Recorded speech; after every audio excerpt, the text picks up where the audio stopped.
여러분 안녕하십니까? 포항 MBC 뉴스데스크입니다.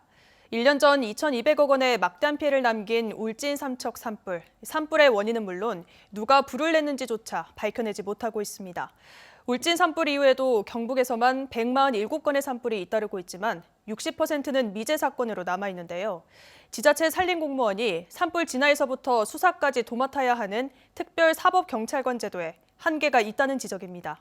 김형일 기자의 보도입니다. 지난해 3월 4일 울진군 북면 두천리 도로변 수풀에서 연기가 나기 시작하고 순식간에 거센 불길로 변했습니다. 이 화재로 9일 동안 2만여 헥타르의 산림이 불탔고 200여 세대의 이재민이 발생했습니다. 지나가던 차에서 던진 담뱃불이 원인으로 추정됐지만 사건은 여전히 미궁에 빠져 있습니다. 피해를 어마어마한 피해를 입었지만 이거에 대한 크게 대책이라든가 이런 게 1년이 넘게 지금 그걸 들여다보고 하고 있는데 지금까지 결과가 그렇다면 찾기는 힘들 것 같고.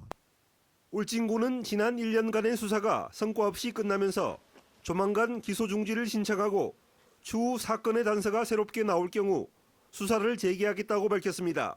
증거가 뚜렷한 게 나온 게 없어서 이제 기소 중지를 좀 신청을 할 예정입니다.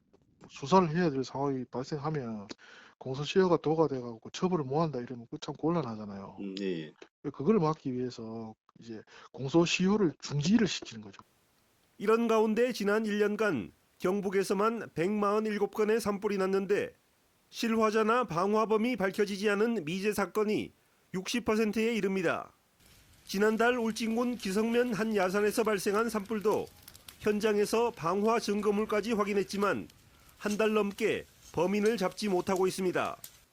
이 때문에 소수의 지자체 공무원이 행정 실무에다 산불 진화와 산불 수사까지 과중한 업무를 도맡고 있는 현행 시스템에 근본적인 문제가 있다는 지적도 제기되고 있습니다.